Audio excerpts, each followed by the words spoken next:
Dale.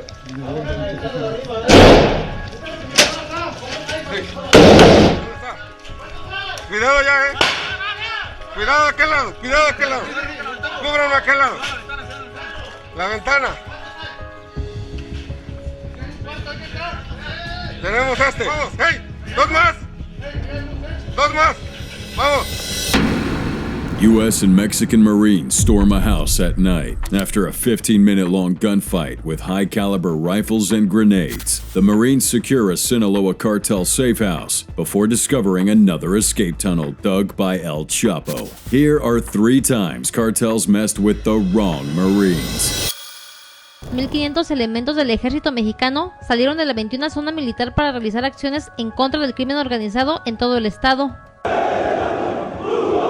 December 11th, 2006, the Mexican state of Michoacan became the pioneer in the fight against drug cartels by organizing a joint military operation with amazing results. The efforts led to the destruction of 600 acres of marijuana fields and the detention of 38 civilians, 4 narcos, and 2 cartel hitmen. The combined state forces also seized a total of 6.2 tons of marijuana, 80 pounds of marijuana seeds, 6 pounds of amapola seeds, 93 high-grade firearms, 73 vehicles, and even 3 yachts, in the first of many successful raids against the Zetas and other cartels. But these numbers were just the initial reports associated with the Joint Operation Michoacan. Now this hit is what started what we know today as the war against the narco, but the Mexican federal government hasn't provided new reports on the results of the operation. All agencies are remaining silent about their further achievements in subsequent operations, even when the cartel's hierarchy has been drastically altered since that day. Armados con artillería pesada, los elementos castrenses partieron a realizar patrullajes por tierra, cielo y mar en todo el territorio michoacano. Back to the operation. Michoacan was chosen due to its geographic relevance as a classical strategic point for smuggling drugs coming from South America, mainly marijuana, cocaine, and methamphetamine precursors like ephedrine. Since the 90s, the state has been consistently used through the Lazaro Cardenas harbor as some sort of distribution center for the drug shipments destined to cross up the country and into the US or towards Europe through the Atlantic Ocean. Reports say this is a key location for marijuana and cocaine production, all in direct connection with organizations like the Colombian Medellin cartel. The initial movement was unprecedented. A shocking 2,500 soldiers, hundreds of trucks and Humvees departed by land, supported by 11 aircraft, including a 727 plane and 10 choppers watching from the sky, establishing hundreds of checkpoints and several simultaneous raids. Following an intense period of intelligence work, the military joined the continued efforts of the Federal Preventive Police, elevating the jaw-dropping operative to 5,500 elements distributed across the state. Sé que aquí toda la gente tiene las manos metidas, de una u otra manera. Normalmente siempre que estamos en un pueblo, But how was this a successful operation? Well, the media gathered various photographic materials documenting numerous raids and arrests carried out by the Mexican army in Michoacan. However, there's no report on the official figures of seized materials and detainees. The lack of transparency in the official communication of results led to multiple requests from the media and politicians, demanding a clear account of the results obtained. The whole country wanted to evaluate the effectiveness of the Michoacan joint operation. Concrete answers, though, never emerged. However, for the federal government, the deployment of troops in Michoacan served as an example for other parts of the country, such as Nuevo León or Tamaulipas. It was here that the executive claimed one of its main victories in the fight, the dismantling of La Familia Michoacana, the first cartel to disappear from the map. Con alguna muestra de aliento ciudadano, Michoacán y sus calles hoy lucen como una zona de alto riesgo. June 2009, the federal government arrested 35 officials and former officials in a sequel to Operation Michoacan, better yet known as El Michoacanazo, for their ties to drug trafficking, causing a national political scandal. It was one of the darkest and most controversial episodes of President Felipe Calderon's 6-year term. Calderon's government, through the federal police and the army, organized this massive federal operation in which they arrested 11 mayors, as well as members of of the state government, several council members, and even a judge. The move was radical and surprisingly bold, executed at a time much like today when Mexico was sinking into polarization and violence. It was as if the government was admitting that this part of the country had been completely taken over. However, despite the publicity of the arrests, most detainees were released between 2010 and 11, denying any criminal links. In what started to form a pattern, experts warned that new organized crimes would emerge from the ashes of these endeavors, offshoots of La Familia, like the so-called Templar Knights, allied with other groups to fight back. Lo que queremos es limpiar de delincuentes, tú sabes. Seguro que no tiene nada que ver. ¿Nunca has tenido trato con los templarios? Te estoy hablando, ¿nunca has tenido trato con los templarios? ¿Me lo juras? Another critical point of this operation was watching the increase in homicides, which rose from 576 in 2006 to 765 in 2015, reaching 2,691 in 2021, doubling the national homicide rate. This operation also sparked debate over the use of military forces in the war against drug trafficking, with their involvement tainted by abuses and excessive use of force. Now, since the operation began, Michoacan has been one of the most violent states in Mexico, with the least control by legitimate authorities. The situation generated a massive public backlash against President Felipe Calderon's administration, with questions raised about human rights violations committed as a result of the Army's involvement in combating organized crime. In the years following the start of this operation, the lack of preparation has been noted, along with the establishment of the foundations for the waves of violence that have occurred in the state and country.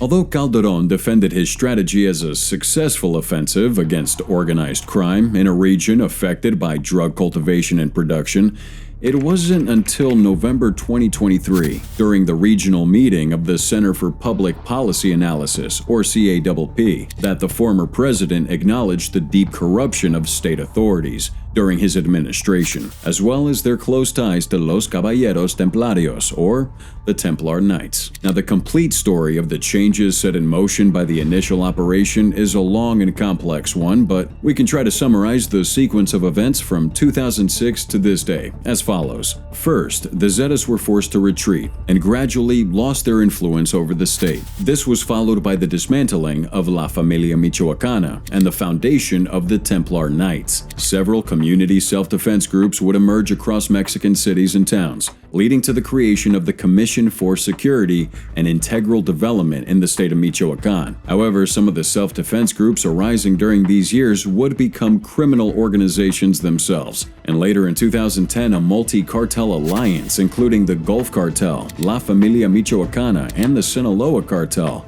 was formed to overthrow the Zetas, whose final loose element was captured in 2018. Now today, these united cartels continue to fight for territorial control. Ever since 2009, the CJNG, or Cartel Jalisco Nueva Generación, has become the most powerful group in the region. Additionally, there are third-party militias like Los Justicieros, or the Avengers, H3, the Elite Knights, and the Iris Group, among others, formed by ex-cops and ex-Marines, who hunt down cartel members outside of the law, unofficially perpetuating the combative anti-cartel spirit established by Operation Michoacan back in 2006.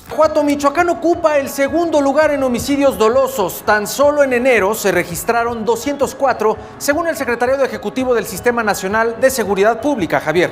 So 18 years and 3 presidents after the success of the Michoacan operation, this isn't but an ongoing story. The current social, military, and political status of Mexico, plagued by organized crime and paramilitary groups, really indicate that this nation has become a failed state, incapable of guaranteeing law enforcement or the well-being and security of its citizens.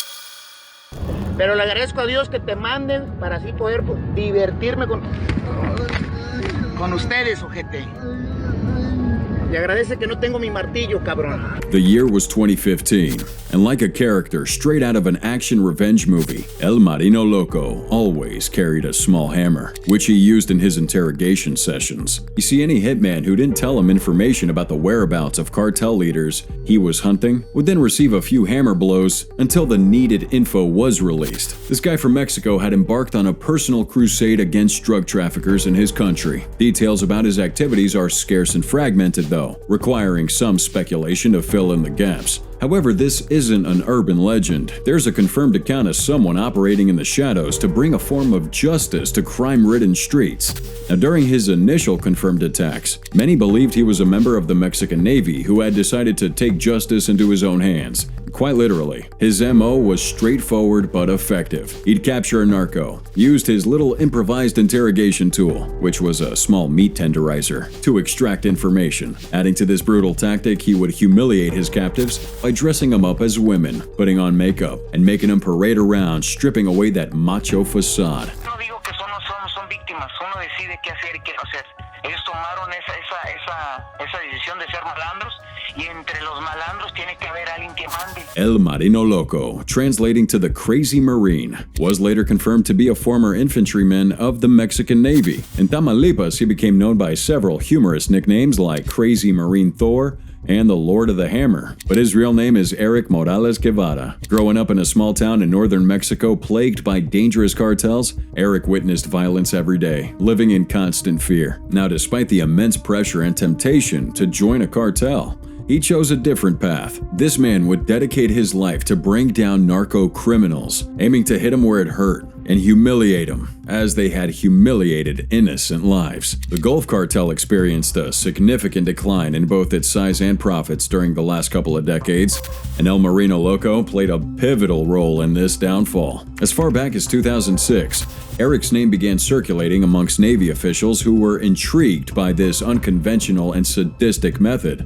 Little did they know Eric and his formidable team had already executed numerous arrests and seized massive amounts of weapons and narcotics from the Gulf Cartel. And by the 2010s, Eric had earned himself various monikers like El Marino Loco, the Fearless Marine, El Martillo, or even Mr. Thor, inspired by that unusual tool he carried, the meat tenderizer, in the form of a small hammer, which you use to make your schnitzel. He used as a special weapon against narcos. The mere mention of Mr. Thor's presence was enough to quell any thoughts of resistance. Es presunto responsable de coordinar un grupo de homicidas, de secuestradores, así como de venta de droga en esa localidad. In 2015, he was stationed in Tamaulipas to apprehend Julian Manuel Luis Arenas, alias Comandante Toro, or Commander Bull, head of the Gulf Cartel in the area, considered at the time to be one of the most violent members of that group in the region.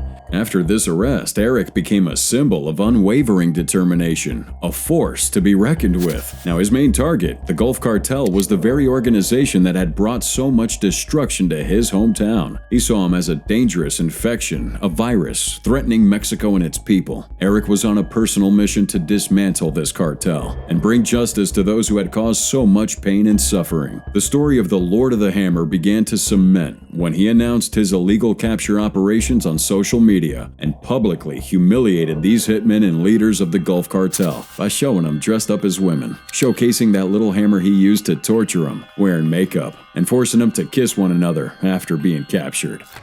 Humillarlos, hacer que se besaran con los demás, hacer que bailaran, posaran como mujer. Pues era una forma de humillarlos y recordarles que no siempre va a ser así como ellos piensan. A Mexican media outlet called Grupo Imagen was able to get an interview with Eric Morales, who would explain his reasons for hunting and humiliating the narcos in this way. He said these violent men tend to be sexist and misogynistic, so a nice way to break their basic psychology was to feminize them, as he stripped them of all their power, only because for them this meant to be in an inferior position. Now, one key moment in Morales' unbelievable origin origin story was the rescue of a former U.S. Navy member who had been kidnapped in his ranch in Reynosa, Mexico, marking the beginning of his nickname Thor, or Lord of the Hammer. Now, while on patrol, he saw a small meat tenderizer at a woman's house and asked her if he could take it. I was walking inside the house and accidentally stepped on it.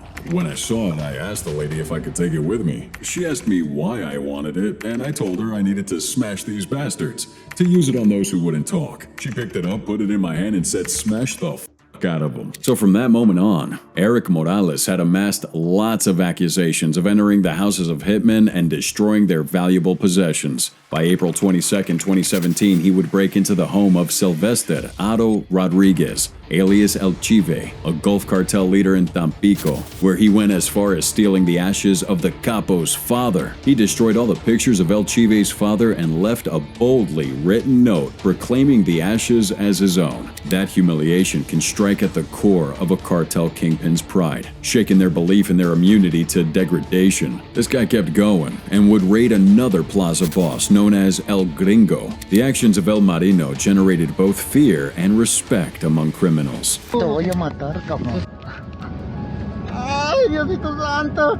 Ay, ay, ay. No metas a Dios en esto, cabrón. Te voy a tomar una foto para tenerte en mi colección.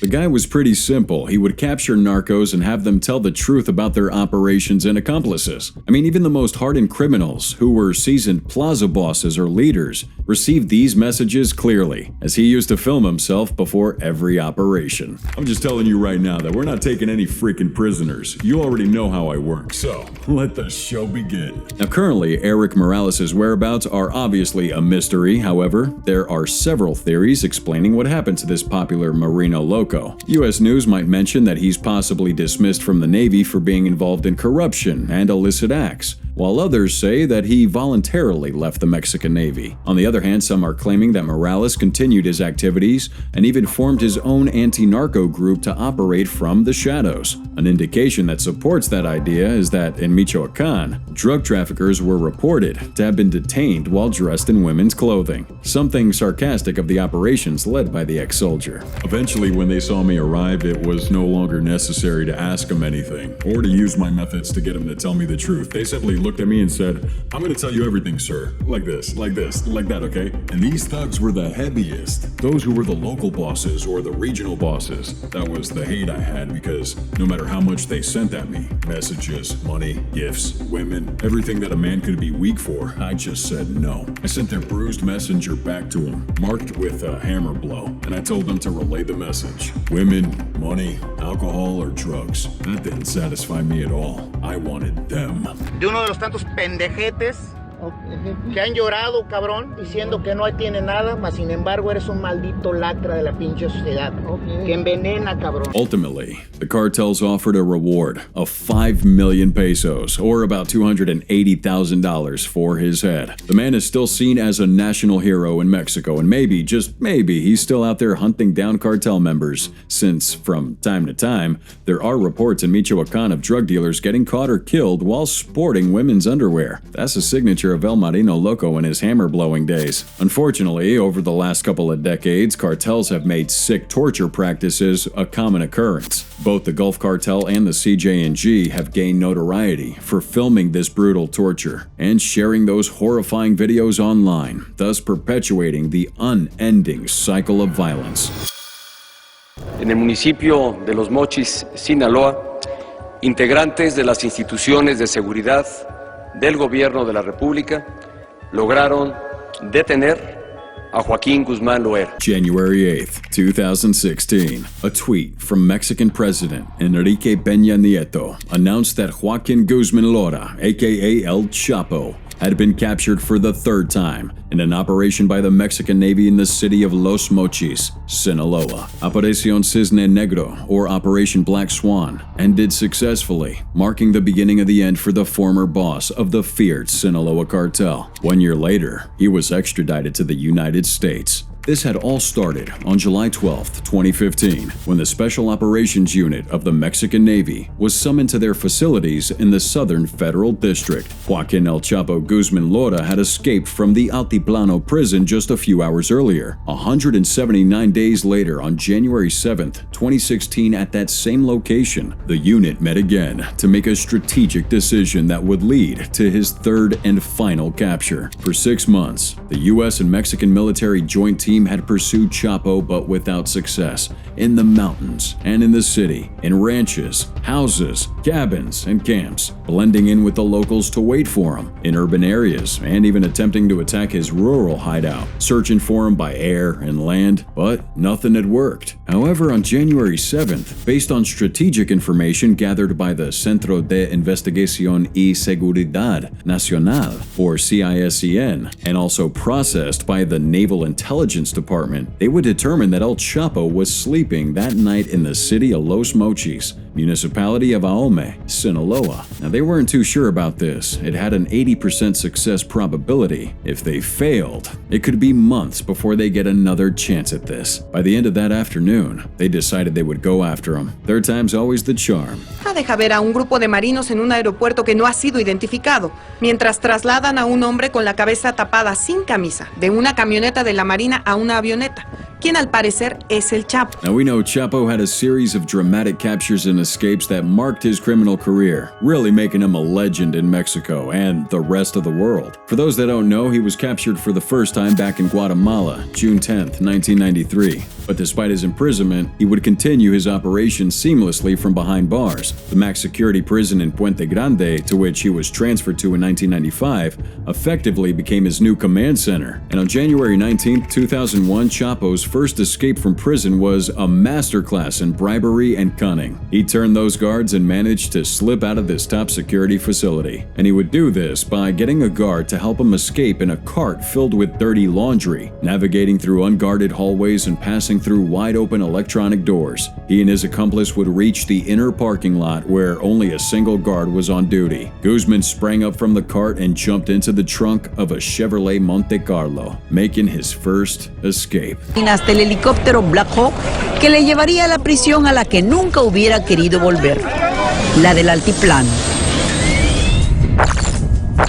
February 22, 2014, 13 years later, El Chapo was again captured in Mazatlan, Mexico, after spending several days hiding out in tunnels. Now, this capture was celebrated as a significant victory for the authorities, who by this time had declared Guzman the most powerful drug trafficker in the world. However, demonstrating once again his knack for dramatic escapes, Guzman would break out of Mexico's top security Altiplano Federal Prison in Almoloya de Juarez, State of Mexico, on July 11, 2015. This time he used the good old tunnel method for his escape.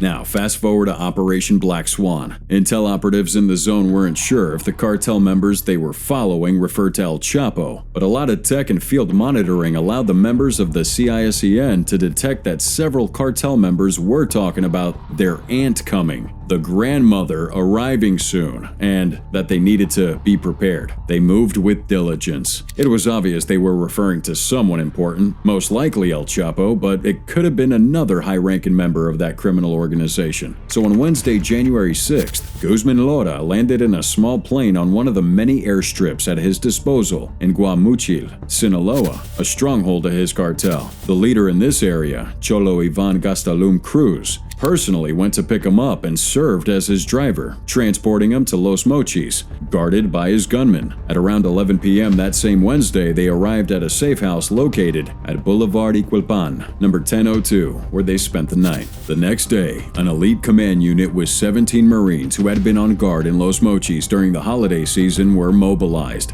Similar squads were stationed in cities with significant cartel influence, but it fell on the team in Los Mochis to spearhead the operation and raid the house. Just after 11 p.m., reinforcements arrived from Mexico City, 50 more personnel. To avoid raising suspicion, they wouldn't land in Los Mochis but in Guaymas, and discreetly travel by land for about 5 hours. These 50 guys secured the surrounding area, closed off the streets, and opened manholes to ensure that he didn't escape through the sewers, as he had done in Michoacan in February 2014. The Marines would enter the target house at 4:40 in the morning.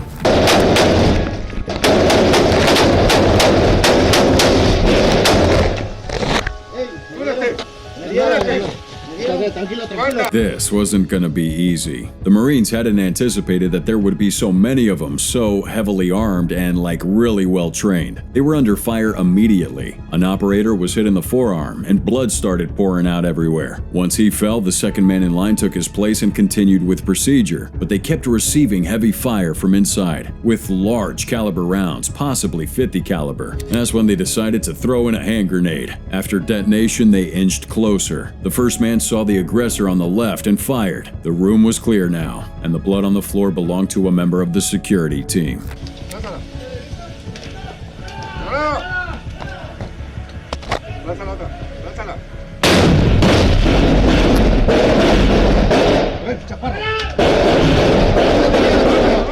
The first Marine fell, but the rest of the team went and took control of the room and began advancing systematically. They were met with gunfire from two directions, one from the staircase and the other from the room on the left. They believed more aggressors were climbing the stairs while they continued to receive fire from the side rooms. The calculations indicated that Chapo's innermost security circle in an urban area consisted of 5 people. In reality, it was a dozen. They carried 3 Barrett 50 caliber machine guns, 2 RPG rocket launchers, grenades, AK-47s, known as Cuernos de Chivo, and AR-15 assault rifles. So after an intense skirmish and having secured the house, they start tapping on the walls to check its hardness and composition. They would find a mirror with a steel plate in this area, which they started to pry open. And what did they find but a hidden secret mechanism in the spotlight, resembling a car trunk lever, which when activated mechanically opened the door and connected to a tunnel. Now this tunnel had notable features: 3 turns with wooden walls, sufficient electrical lighting, and a height of 180 centimeters. They proceeded down here cautiously, aware of their primary objective. El Chapo could be down here strapped. The tunnel was difficult to navigate through due to lack of adequate protection, but they would continue to face and overcome each obstacle. And along the way, they found this water-pumping bomb and a drain that opened into a water reservoir, along with an electrified pipe.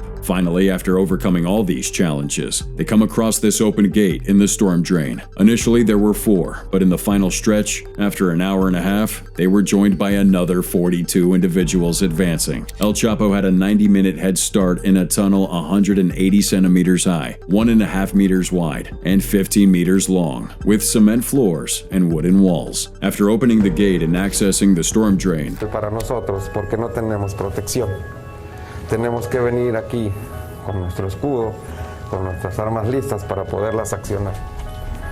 El Chapo and El Cholo Ivan took a path where they advanced approximately a mile in total darkness. They came out of a sewer at the intersection of Iquilpan with Antonio Rosales. The steep and pitch-dark path left their knees badly injured. El Chapo attempted to hide underground, waiting for the operation against him to quiet down. However, when it started to rain, he sought refuge in the drainage system and eventually chose to emerge during the day. Confirmation came through of a nearby security camera located at the sewer, which would capture the moment he and El Cholo Ivan emerged. Instalada a unos metros de la alcantarilla por la que salió. El gobierno de Sinaloa confirmó a Primero Noticias que se trata del momento en que emergen los 2 capos. Right away, they stole a white Jetta. They left that vehicle at 10 de Mayo and Francisco Javier Mina streets, and then would steal a second one, a red Ford Focus, continuing on their route. According to the Attorney General of Mexico, Aureli Gomez Gonzalez, they were intercepted by federal forces on the highway between Los Mochis and Navajoa and were taken to the roadside motel while awaiting reinforcements. Joaquin El Chapo Guzman was convicted in 2019 on charges including money laundering, weapons-related offenses, and, of course, drug trafficking. We all know where he's sitting up in Florence, Colorado, at the Supermax Maximum Security Facility, which we all know holds several high-profile inmates, like the Boston Marathon bomber, Dzhokhar Tsarnaev, the Unabomber, Ted Kaczynski, Oklahoma City bombing accomplice, Terry Nichols, and 9/11 conspirator, Zacarias Moussaoui. But that's for another video.